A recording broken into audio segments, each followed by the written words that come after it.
Nah, tema yang Tuhan tanamkan dalam hati saya untuk dibagikan adalah jangan khawatir, do not worry.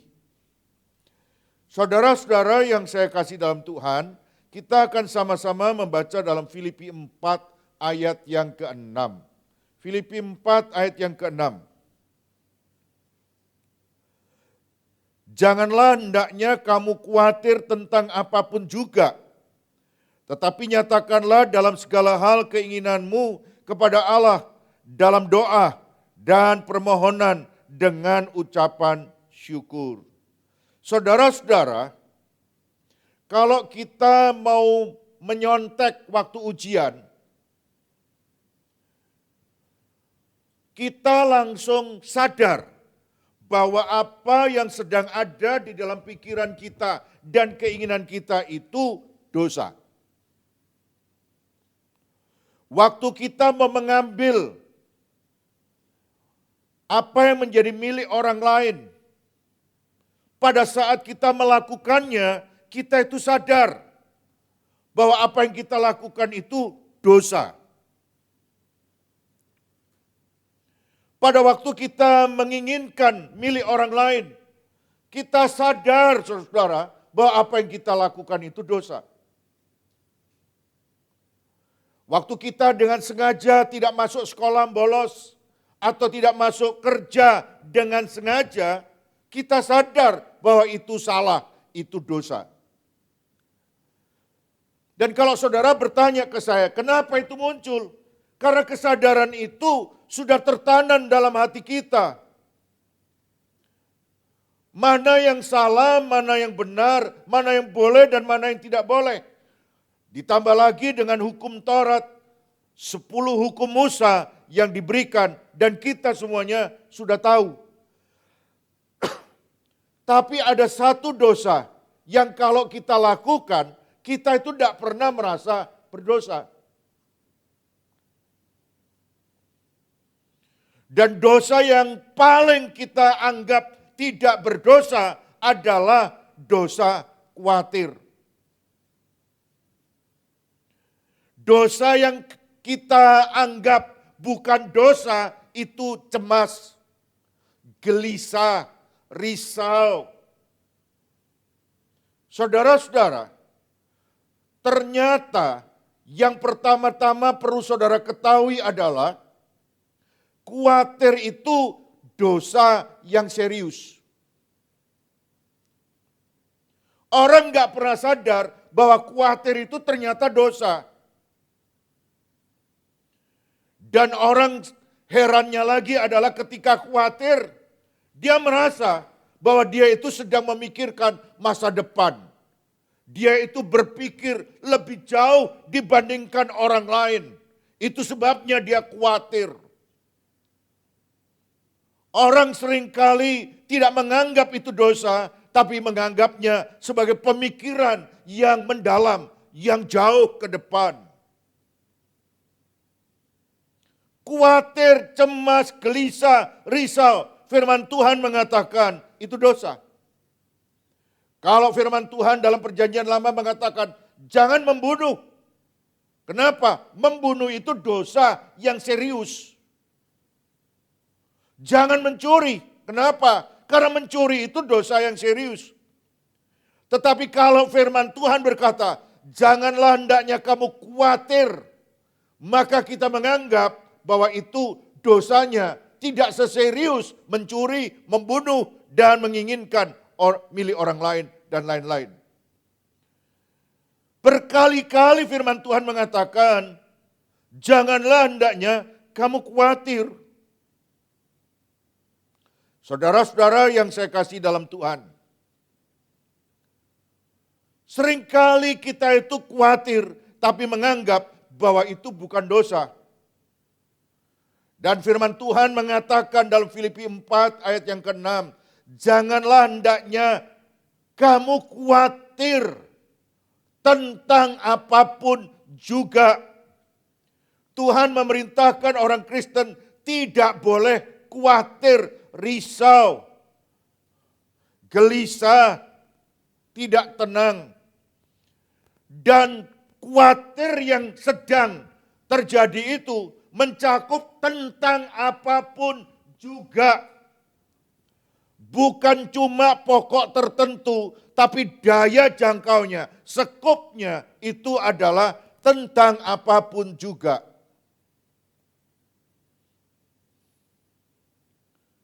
Saudara-saudara, pernahkah saudara bertanya, kenapa kita dilarang khawatir? Kenapa Tuhan itu melarang kita khawatir?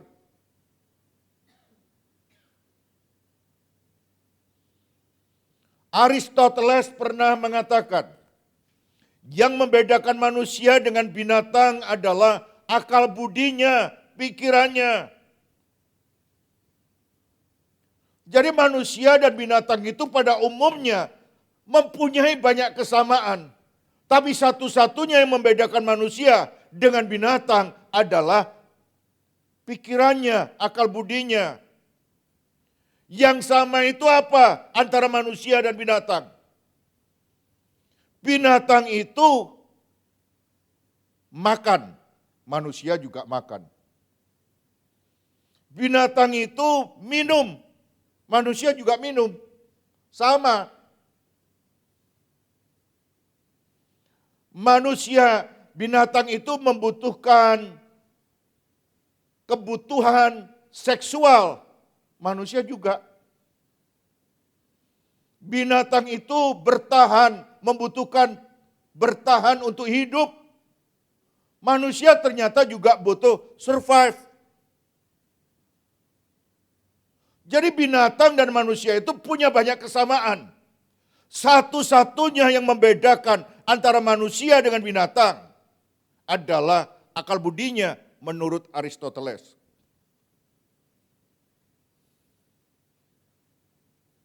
Orang seringkali merasa mempunyai nilai berharga kalau kita itu punya semua. Padahal itu sama dengan orang yang tidak percaya kepada Tuhan. Bahkan binatang juga mempunyai keinginan yang sama. Punya keinginan untuk makan. Punya keinginan untuk bertahan hidup. Punya keinginan untuk melakukan hal-hal kesenangan seksual. Dan kalau orang bertanya, apa beda saya dengan orang yang tidak percaya atau sapi? Apa bedanya saya dengan orang yang tidak percaya atau sapi?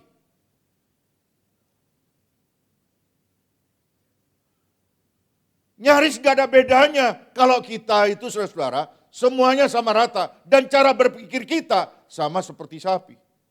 Apalagi kalau untuk mendapatkan makan, untuk mendapatkan bisa bertahan dalam kehidupan ini, kita melakukannya itu dengan berkelahi.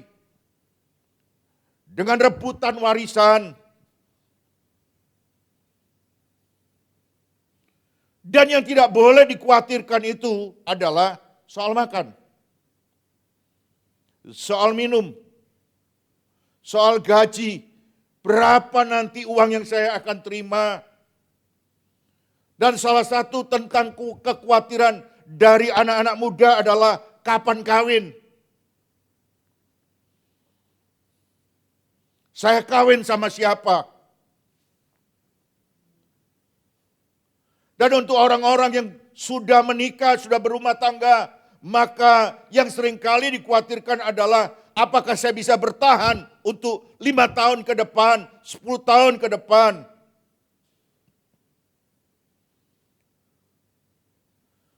Seharusnya kita tidak boleh mengkhawatirkan semuanya itu. Karena firman Tuhan mengatakan bahwa burung-burung di udara Tuhan pelihara.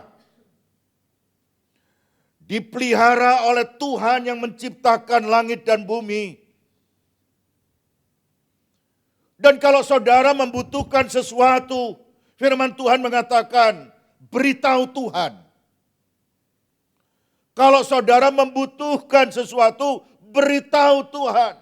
Nyatakan keinginanmu itu dalam doa. Dan kalau saudara masih tetap merasa khawatir, kita harus lebih sering memberitahu Tuhan. kita harus lebih sering berdoa. Orang yang sering khawatir, tandanya orang itu doanya kurang. Kalau kita masih sering khawatir dalam hidup ini, itu pertanda bahwa kita itu kurang berdoa, tapi juga kurang mengucap syukur. Kalau kita selalu melihat ini kurang, ini kurang, ini kurang, ini kok menakutkan ke depan, maka sebenarnya ada sesuatu yang salah. Apa? Karena engkau khawatir tentang semuanya, engkau kurang untuk mengucap syukur. Jadi saudara-saudara, khawatir itu dosa yang serius. Khawatir itulah saudara-saudara yang menyebabkan kita tidak mempercayai bahwa Tuhan itu mampu memelihara keadaan kita. Pada waktu kita membeli 2 ruko, ini yang saya icak dengan saudara itu apa namanya, Nona Sharon itu yang duduk 2 ruko ini dan itu. 1 bulan itu gereja harus membayar 56 juta per bulan selama 6 bulan. Nah jumlah jemaatnya itu cuma 40. Dan kolektornya itu malah tidak sampai berapa puluh juta. Jadi jangan heran kalau saudara lalu kemudian menjumpai saya yang ada di garis depan, saya yang tanda tangan dengan penjualnya, selalu punya perasaan was-was. Dan yang itu disebutkan oleh firman Tuhan sebagai dosa serius, khawatir. Kenapa? Setiap jatuh tempo uangnya itu sebelum jatuh tempo tidak ada, tidak cukup. Saya merasa khawatir. Dan saya belajar bahwa ternyata khawatir itu yang sudah saya lakukan di hadapan Tuhan itu enggak benar. Itu dosa. Bukan cuma enggak benar, itu dosa. Kenapa saudara? Sebab apapun yang saya lakukan, khawatirkan, cemaskan, itu tidak menolong keadaan. Justru Tuhan itu ketika diberitahu, ketika saya berdoa dan mengatakan, Tuhan uangnya kurang 25 juta. Nanti jam 1, ini terakhir harus transfer. Uangnya kurang 25 juta. Tiba-tiba saudara, tiba-tiba jam 1 kurang ada orang telepon. Kamu datang ke sini ya, ini ambilan cek 25 juta. Coba, persis.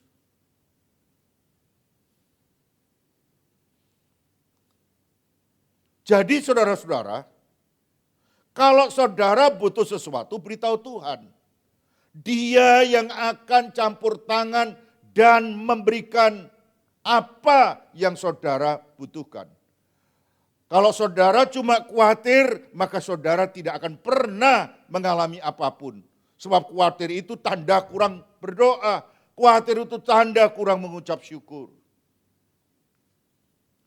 Kenapa kita itu dilarang khawatir? Yang pertama, karena khawatir itu dosa yang serius. Yang kedua, kenapa orang Kristen dilarang khawatir? Saudara dan saya dilarang khawatir. Kenapa? Karena Tuhan itu ada. Mari kita baca dalam Mazmur 14 ayat yang pertama dalam firman Allah yang hidup, versi firman Allah yang hidup. Orang yang berkata, tidak ada Allah adalah orang yang bodoh. Siapapun yang berkata demikian berpikiran bengkok, jahat, dan tidak mungkin ia itu orang yang baik. Allah itu ada, dan kalau ada Allah, ada pengharapan yang bisa kita tambatkan pada pribadi Allah. Kalau kita punya Allah dan Allah itu cuma imajinasi kita, maka sebenarnya kita punya keyakinan dan kepercayaan yang tidak berdasar. Tapi firman Tuhan mengatakan, apa yang kita imani, apa yang kita percaya, itu adalah sebuah fakta. Dan yang kita imani, yang kita percaya itu adalah Allah. Dan Allah itulah, saudara, ada, hadir di dalam hidup kita. Olehnya kita tidak perlu khawatir karena ada Allah.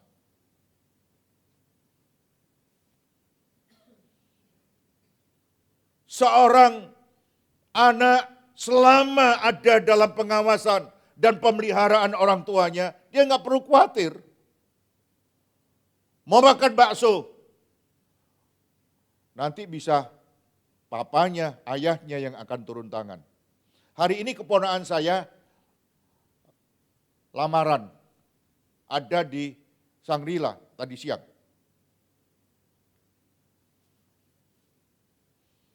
Lalu kita ngobrol-ngobrol. Itu kalung yang diberikan ke leher ditaruh di leher gadis yang dia lamar itu Bu Fani tanya-tanya, berapa sampai berapa kalau ngalungi gitu. Sebab keponakan saya itu laki. Sampai berapa? Lalu ngomong sekian ratus juta gitu. Saya mulai mikir, wah berat ya. Kalau ngelamar berat nih. Lalu saya tanya, kalau makan di hotel kayak begini berapa satu orang hitungannya? 2.800.000 per orang. Kalau saudara ngasih makan undangan semua jemaat, itu langsung pulangnya pendeta Hena langsung gak pakai baju. Kausan tok keluar. Kenapa? Semuanya harus ditahan di sana. 2.800.000 itu baru makannya, belum dekornya, belum IO-nya, belum segalanya belum gitu. Lalu saya tanya, siapa yang ngurusi? Saya tanya sama orang tua, siapa yang ngurusi? Ya anak-anak, maksudnya yang kawin itu yang ngurus. Wah dia sudah besar ya, semuanya bisa diurus sendiri. Iya yang dia yang ngurus, tapi rembes katanya. Setiap kali di notanya langsung kasihkan bapaknya gitu loh maksudnya. Jadi bapaknya yang keluar duit, dia nggak perlu khawatir, nggak perlu susah, nggak perlu takut. Kenapa? Coba begitu ada nota sekian, maka dia ngomong, papi ini biayanya ini sekian papi. Itu. Nggak pernah dia tanggung jawab, nggak pernah apa. Kenapa? Karena ada papinya yang backup, nggak perlu khawatir. Karena selama ada papi katanya, maka papi yang handle, papi yang akan ngatasi. Selama kita punya Tuhan dan Tuhan itu ada, maka Tuhan akan pelihara kita. Setuju katakan amin. Kalau ada Tuhan, Tuhanlah yang akan pelihara kita. Yang ketiga, kenapa orang Kristen dilarang khawatir? Yang ketiga, karena Tuhan itu baik. Buat apa punya papi kalau papinya jahat? Buat apa punya Tuhan, ada Tuhan, kalau Tuhannya nggak peduli sama kita? Kalau Tuhannya jahat buat apa? Dan hebatnya Tuhan yang kita sembah, kita percaya, kita imani, itu Tuhan baik. Mari saya ajak saudara untuk melihat. Saudara membaca sekali lagi bagaimana Tuhan itu. Mazmur 25 ayat yang ke-8.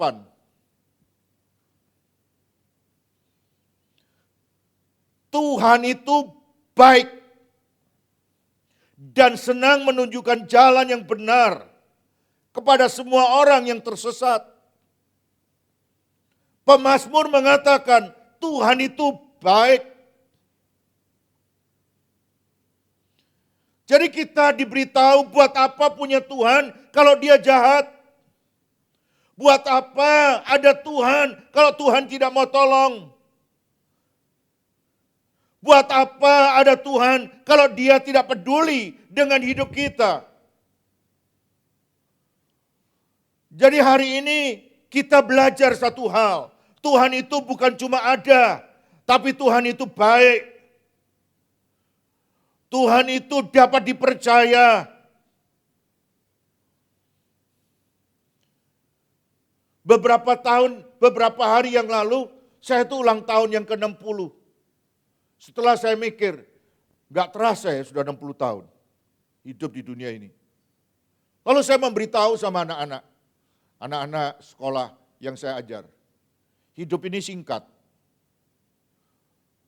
Berusaha untuk menikmati dari hari ke hari, sebelum kamu sudah tiba-tiba sudah tua gitu. Sudah top, tua, ompong, peot. Gitu. Yang di dalam hidupmu itu kamu isi dengan bertengkar, kamu isi dengan berkelahi, kamu isi dengan rebutan, kamu isi dengan maki-maki dengan orang lain. Dan yang paling celaka, sebagai orang beriman, engkau sering khawatir dalam hidup ini. Berhenti. Dan mulai menikmati hidup ini dengan mengucap syukur dari hari ke hari. Kecaplah dan lihatlah betapa baiknya Tuhan itu. Tadi ada yang ngomong sama saya. Saya mau mengikuti kuliah malam, Pak. Apa? Ini tentang mata kuliah persekusi. Penganiayaan. Jemaat yang dianiaya. Gereja yang mengalami aniaya. Saya mau kasih tahu. Semua saudara yang di sini, tidak ada satupun yang dianiaya. Tuhan itu baik. Dan yang mengalami persekusi, Tuhan tetap baik. Karena Tuhan tidak pernah tinggalkan mereka. Jadi kalau kita tidak dianiaya, Tuhan baik. Kalau dianiaya, Tuhan tidak baik. Tidak. Yang dianiaya, Tuhan juga tetap baik. Kenapa? Karena Tuhan tidak pernah tinggalkan mereka. Saudara sehari makan 2-3 kali, Tuhan itu baik. Yang gak makan sama sekali, Pak, cuma separuh piring saja, Pak, satu hari. Tuhan juga baik. Karena Tuhan pelihara mereka. Betapa baiknya Tuhan itu. Berkali-kali kita menemukan. Firman Tuhan mengatakan Tuhan itu baik. Pemazmur, orang-orang yang berjalan bersama Tuhan menjumpai dan menyebutkan bahwa Tuhan itu baik. Mazmur 105 ayat yang kelima. Sebab Tuhan itu baik, kasih setianya untuk selama-lamanya. Jadi Tuhan itu baik bukan sementara, bukan temporer. Kalau sewaktu-waktu Tuhan baik, lalu yang lainnya selanjutnya Tuhan jahat. Tidak. Kasih setia Tuhan selama-lamanya, forever. Gak pernah berhenti, selalu baik. Dan kesetiaannya tetap turun-temurun. Di zaman saya Tuhan baik, di zaman anak saya Tuhan baik, di zaman cucu saya nanti Tuhan tetap baik, selama-lamanya Tuhan baik. Dan saudara pikir Tuhan itu baik kepada siapa? Oh itu Pak, Tuhan itu baik. Orang itu barusan dapat lotre, orang itu barusan dapat mobil, orang itu barusan dapat rumah. Orang itu loh Pak, baru beli emas 10 kilo Pak. Tuhan itu baik ya Pak sama dia. Salah.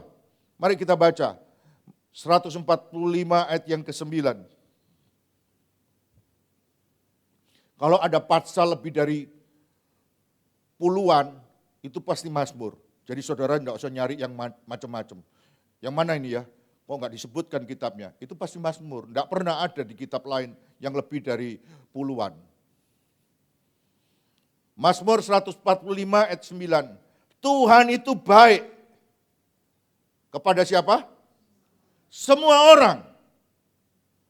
Tuhan itu tidak membeda-bedakan mau laki, mau perempuan, mau pendeta, mau jemaat, mau siapapun juga. Tuhan itu baik kepada semua orang. Dan penuh rahmat, penuh kemurahan, penuh kasih karunia terhadap segala yang dijadikannya. Tuhan itu tidak punya rencana dan keinginan jahat dalam hidup kita. Itu sebabnya gak usah khawatir. Halo? Gak usah apa? Gak usah khawatir. Yang pertama karena khawatir itu dosa yang serius. Gak main-main. Jadi jangan pernah tanya kapan kawin. Sebab Tuhan pasti kasih kita kesempatan kawin. Halo? Jangan pasang target, sebab Tuhan pasti kasih jatah buat kita. Yang kedua, kenapa kita dilarang khawatir? Karena Tuhan itu ada. Kalau ada Tuhan, beres kan? Lalu yang ketiga, kenapa kita dilarang khawatir? Karena Tuhan itu baik. Dia pasti mau tolong kita. Yang keempat, terakhir. Tuhan itu mau menolong. Mazmur 54 ayat yang ke-6. Kita baca sama-sama ya, supaya saudara ikut menikmati suasana surga malam ini. 2, 3. Sesungguhnya Allah adalah penolongku. Tuhanlah yang menopang aku. Jadi firman Tuhan ini atau pemazmur ini mau mengatakan, sesungguhnya, benar nih, benar. Allah adalah penolongku. Dia bukan cuma ada, dia bukan cuma baik, tapi dia mau menolong. Dialah penolongku. Dia yang menopang aku ketika kakiku sudah mulai goyah, ketika aku sudah mulai enggak sanggup lagi. Tuhan tidak meninggalkan aku, Tuhan menolongku, Tuhan menopang supaya aku tetap berdiri tegak di sana. Pada waktu saya sudah menyatakan tidak kuat, tidak mampu lagi untuk melanjutkan sebagai pendeta, untuk melanjutkan sebagai gembala sidang. Pada saat saya harus mau memilih keluar, enggak lagi jadi pendeta. Saya kerja biasa aja. Di saat seperti itu ketika kaki saya goyah, di sana Tuhan itu menopang dan memelihara sampai hari ini. Memelihara sampai hari ini.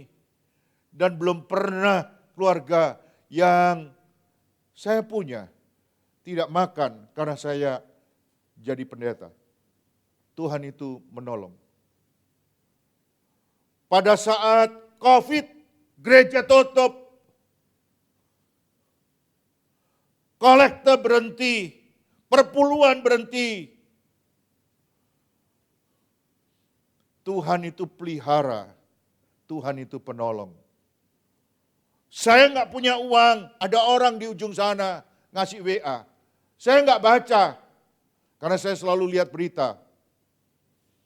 Orangnya kesel, karena di WA kok nggak dibaca. Akhirnya dia telepon, karena telepon bunyi, saya angkat.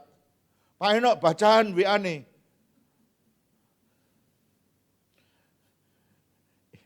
Iya, kenapa? Ada apa? Sambil nyekrol saya. Ada apa? Aku ini di bank. Aku ini mau minta nomor rekeningnya Pak Henok. Aku ini lagi diberkati Tuhan. Mau sebagian tak kasih nomor Pak Henok. Jemaat bukan. Kenal? Iya. Lalu saya bilang, oh iya langsung sekarang tak kirim. Pokoknya yang kayak transfer gitu saya cekatan. Uang masuk, Tuhan itu penolong. Saya habis pelayanan. Lalu saya sama anak-anak dan istri habis pelayanan ini, satu mobil, melewati Manyar Ketuarjo. Lalu saya noleh ke Komugi. Lalu saya bilang, sudah lama ya nggak makan roti tawar. Enak be, kalau sore-sore gini makan roti tawar sama teh. Saya pulang. Udah tahu, ada 2 roti tawar di depan, di atas meja. Tuhan menyediakan. Tuhan adalah penolong. Dia bukan cuma ada, dia bukan cuma baik, dia mau menolong. Sekali lagi, mungkin ini jarang saudara dengar. Tadi cuma soal roti tawar. Soal uang kuliah. Pada waktu awal-awal gereja berdiri, ada sahabat saya SD, SMP yang ikut bergabung dengan gereja ini dan memberikan dukungan. Tapi karena rumahnya di barat, dia akhirnya pindah ke gereja barat. Tapi sebelum pisah, ada orang nawari saya, Pak, mau tak rumah di Prigen? Kita bisa bikin villa, Pak. Setiap orang 10 kali 20.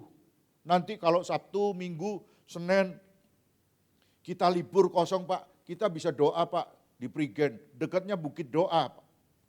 Bukit Doa Immanuel. Hanya 1 kilo kurang gitu, Pak. Mau, Pak? Mau dong. Lalu saya tanya, berapa?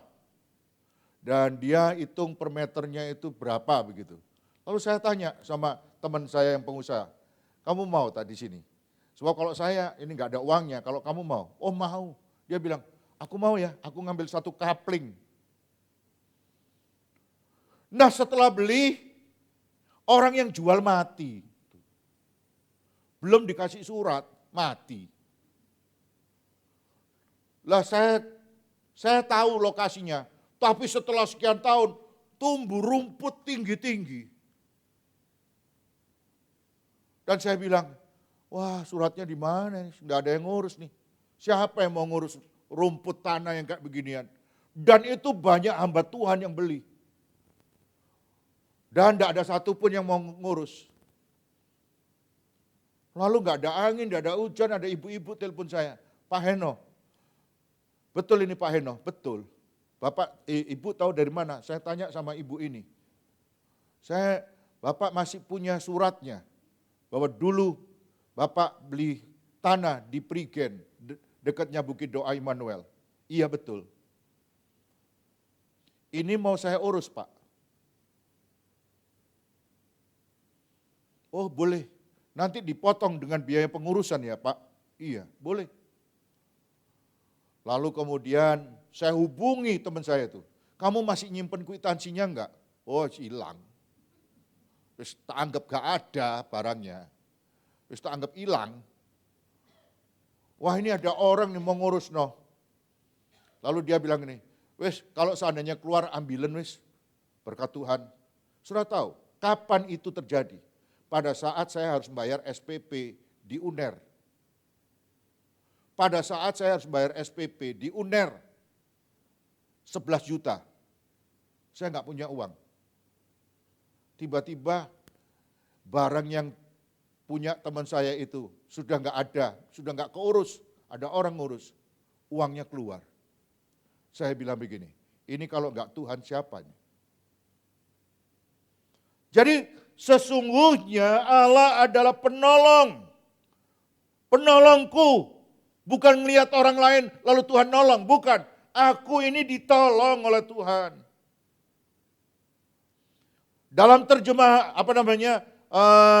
perjanjian lama kita menemukan Tuhan itu penolong. Dalam perjanjian baru kita lihat Ibrani 13 ayat yang ke-6. Sebab itu dengan yakin, bukan dengan ragu-ragu, bukan dengan bimbang, dengan yakin kita dapat berkata, Tuhan adalah penolongku. Aku tidak akan takut. Apakah yang dapat dilakukan manusia terhadap aku? Kita boleh percaya. Dalam perjanjian lama, orang-orang yang hidup di zaman dahulu merasakan pertolongan Tuhan. Orang-orang di perjanjian baru merasakan pertolongan Tuhan. Dan kita orang Kristen di zaman sekarang ini, semua orang silahkan merasakan, menikmati pertolongan Tuhan yang tidak pernah berhenti. Jangan khawatir soal yang dimakan. Jangan khawatir mau kawin sama siapa. Jangan khawatir mau tinggal di mana. Jangan khawatir nanti anak-anak kalau besar gimana. Jangan khawatir soal uang, soal makan, soal minum, soal kemampuan bertahan. Kenapa? Karena Tuhan itu ada. Tuhan itu baik. Tuhan itu mau tolong kita.